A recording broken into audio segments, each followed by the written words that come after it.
So ako talaga recommended ko talaga itong concrete post natin at saka yung ating molder, no?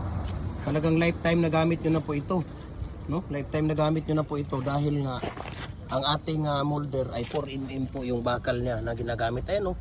Tingnan ninyo, wag lang ninyong ipakalawang yan, no? Wag lang ninyong lagyan ng pakalawang. Lagyan ng used oil pagkatapos gamitin, kung hindi gamitin, di ba? Bago sa ilalagay. So 4x4 by 7 feet po ito ang ginagawa natin. Ayan, tingnan niyo, di ba? Dalawang angat, 8 kagad. So lahat ng mga ratio natin dito sa mga concrete products natin, doon yung makikita sa ating YouTube channel, Jim Hardware Kukulamber Concrete Products, Balunang France.